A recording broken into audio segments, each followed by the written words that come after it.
Bismillahirrahmanirrahim. Assalamualaikum warahmatullahi wabarakatuh.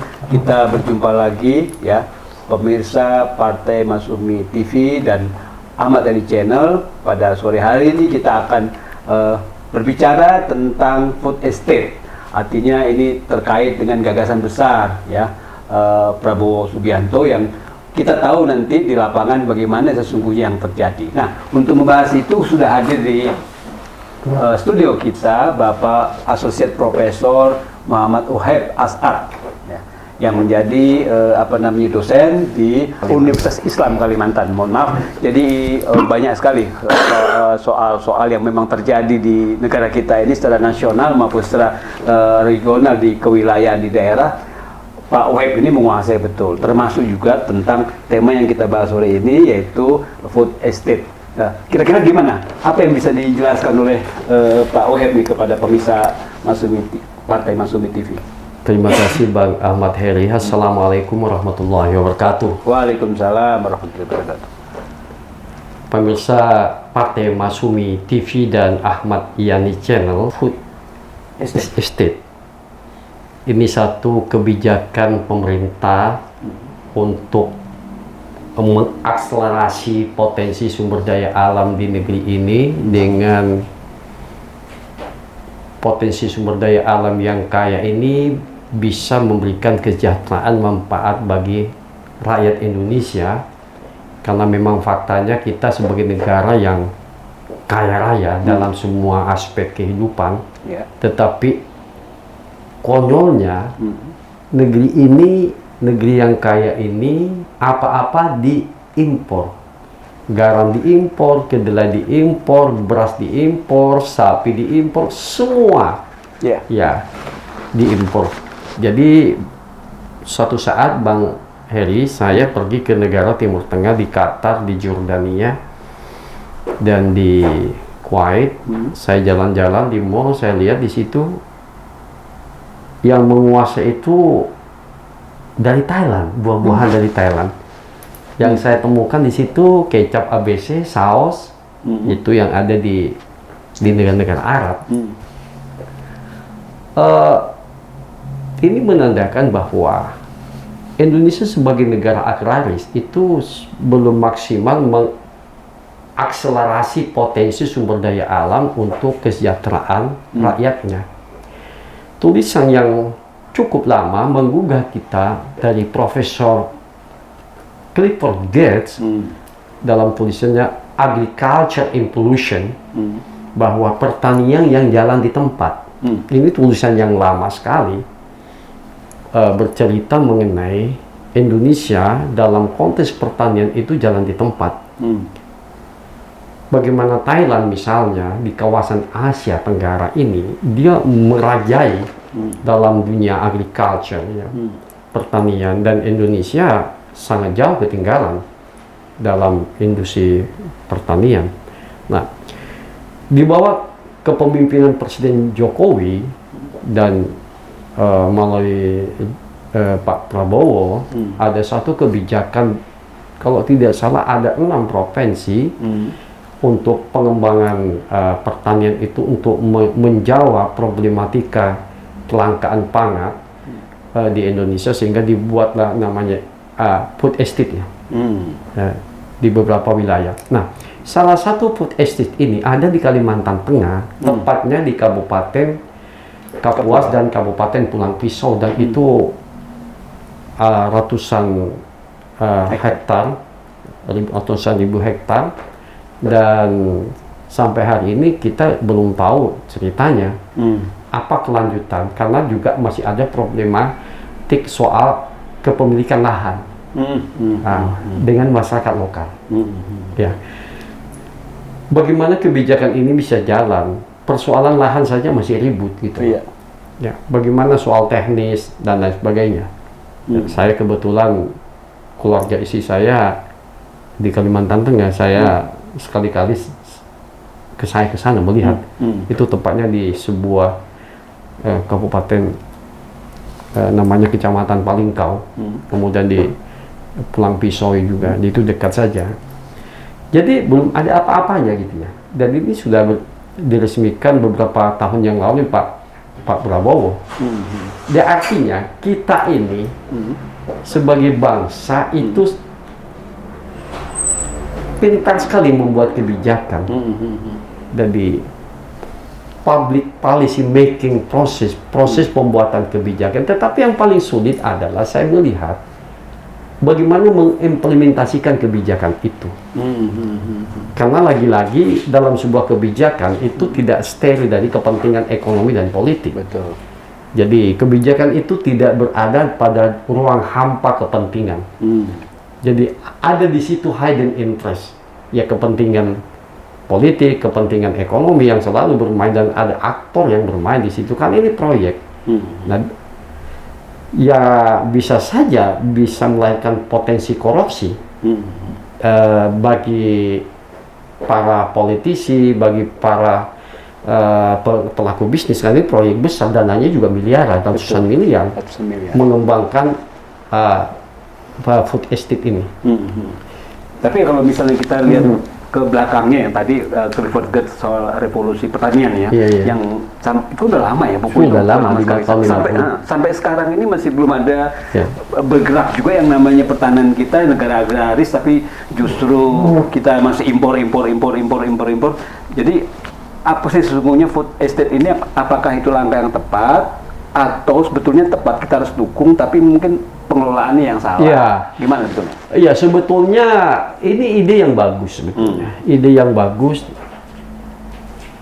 Lagi-lagi saya khawatir mengulang kesalahan jilid kedua proyeknya Soeharto, yaitu lahan gambut 1 juta hektar. Iya, betul. Itu juga di Kabupaten Kapuas. Iya, betul, lahan gambut. Nah, saya sering sekali ke sana dan mendatangkan penduduk dari Pulau Jawa, ditransmigrasikan ke sana, dan proyek itu gagal. Karena apa? Lahan gambut tidak cocok buat pertanian. Betul. Padi di situ. Ya memang ada beberapa blok-blok yang bisa, tetapi pada umumnya mayoritas ini gagal. Dan waktu itu ada sekian banyak menteri meresmikan ke sana, termasuk Pak Harto datang. Nah, jadi ini jangan sampai mengulang kegagalan jilid kedua proyek ini, food estate ini. Nah, ini berkaca dari pengalaman, dan proyek food estate ini juga dempetan dengan lahan gambut 1 hektar itu, dekat saja. Itu kan di Kalimantan Timur ya, kalau Kalimantan Tengah. Yang enggak juta gambut yang 1 juta. Kalimantan Tengah di Kabupaten Kapuas juga. Kapuas juga dekat ya. Itu dempetan saja. Ide besar dari pemerintah Presiden Jokowi ini menjawab kelangkaan pangan supaya kita ini tidak menjadi bangsa pengimpor. Jadi buatlah kantong-kantong produksi pangan. Kalau tidak salah ada 6 provinsi. Tetapi sampai hari ini kabarnya gimana gitu ya? Yang provinsi pun belum kelihatan. Ya belum kelihatan, belum kelihatan. Kemudian juga terkait soal infrastruktur, jalan juga masuk susah. Kemudian juga soal kepemilikan lahan juga, pembebasan lahan. Jadi ini masih cerita panjang sebetulnya. Nah, jadi Indonesia seharusnya sebagai negara agraris harus leading lah dalam bidang pertanian. Tetapi faktanya kita jauh ketinggalan dari Thailand. Ya. Tapi saya di Kabupaten Bekasi termasuk food estate yang saya dengar, karena ada rencana food estate di daerah itu daerah Setu ya, Setu Kabupaten Bekasi, dan orang tahu bahwa di belakang food estate ini Prabowo, itu mafia-mafia tanah yang ada di situ, itu meruntuk semua, artinya nggak ada yang berani macam-macam untuk main-main lahan itu. Maksudnya karena adanya Prabowo itu mafia tanah, jadi tenggelam, nggak bisa berperan di situ. Nah, apakah itu juga terjadi tadi seperti di Kapuas dan di Pulang Pisau tadi, apa begitu atau gimana? Ya, kalau sejauh saya yang saya tahu soal mafia tanah tidak seperti yang terjadi di Bekasi. Tetapi yang menjadi problem tanah ini itu belum steril soal negosiasi dengan masyarakat. Itu. oke. Kalau ya bisa saja Bang ya. Apa sih yang tidak dijadikan mafia di negeri ini kan? Apalagi proyek besar seperti ini, ya. Apalagi soal tanah, ya seperti kasus IKN namanya.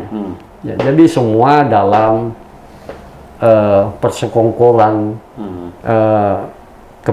kepentingan bisnis tanah. Ya, lagi-lagi memang rakyat jadi korban. Oke. Ya. Dan ide besar ini secara pelan-pelan kita bisa memahami Indonesia ingin menjawab soal scarcity, kelangkaan. Ya. Ya, kita kan sedih ya. Semua diimpor. Garam Pulau Madura sejak zaman kolonial itu sudah terkenal Pulau Garam. Tapi kita masih ngimpor garam, sapi, ya, beras seperti di Kabupaten Pelihari Kalimantan Selatan itu satu kabupaten yang memiliki lahan luas. Kenapa tidak dimaksimalkan industri peternakan sapi di situ? Harus impor. Kemudian kedelai dan lain-lain sebagainya. Jadi kita nih bingung nih melihat negara ini. Kayaknya memang negara ini salah kelola, khususnya dalam bidang pertanian. Ya. Saya punya cerita menarik ya. Saya pernah di Mesir tahun 2011-2016 melihat bagaimana industri pertanian di situ di sebuah provinsi namanya Provinsi Al Fayum ya. Satu provinsi yang kaya dengan pertanian. Ya, bagaimana pengairan di situ. Ya mestinya kalau mesti dibanding ke Mesir lah. Ya bagaimana pengelolaan irigasi di situ di sebuah provinsi namanya Provinsi Al Fayum supaya Indonesia ini menjadi penghasil pertanian yang bisa bersaing di pasaran dunia global ekonomi ya. Tetapi Thailand itu lebih lagging. Produk pertanian buah-buahan itu di negara-negara Arab itu Thailand. Betul. Ya, negara Indonesia dibanding Thailand kan lebih jauh, lebih luas tanahnya. Tapi ini tidak dimaksimalkan. Dan sepertinya ngelola pertanian ini setengah hati gitu. Ya. Tidak menjadi kebanggaan menjadi seorang petani. Misalnya mana ada sarjana menjadi petani. Di Thailand itu sarjana itu nggak ada masalah. Jadi petani. Nah, saya lihat itu tahun 2013 saya ke sana. Ada orang kaya suku besar di Thailand itu, dia petani kelapa. Dan saya lihat bagaimana industri pertanian di sana dengan teknologi yang sudah sangat canggih sekali. Kenapa kita tidak belajar ke Thailand? Kita ini kan banyak universitas yang top-top nih. Bagaimana memproduksi teknologi pertanian yang luar biasa. Kayak IPB, ITB, UGM, dan lain. Kenapa kita nggak bisa bersaing dengan Thailand itu dalam bidang pertanian? Apa yang salah di negeri ini? Mentalitas mungkin. Mentalitas kita artinya karena memang berpendidikan tinggi jadi nggak mau jadi petani misalnya karena memang nggak rendah profesi petani, mungkin itu kali. Iya, hampir semua fakultas ada fakultas pertanian. Lalu apa makna fakultas pertanian yang ada ini kalau tidak bisa mengembangkan ekonomi sosial ekonomi pertanian di negeri ini? Ya, sepertinya sia-sia saja. Ya, belajar fakultas pertanian, habis semua fakultas pertanian. Tetapi kita tidak bisa bersaing di negara Asia Tenggara. Ya, dengan Thailand, ini Vietnam sudah bangkit juga nih. Vietnam, kita ini betul kata tesisnya Profesor siapa tadi itu Clifford Gates, agriculture inclusion ya. Pertanian jalan di tempat. Ya hari ini kita jalan di tempat nih. Betul. Bagaimana di pedesaan ya sepertinya memang tidak ada kebijakan mengembangkan pertanian khusus di daerah pinggiran ya, di kepulauan di masyarakat kepulauan.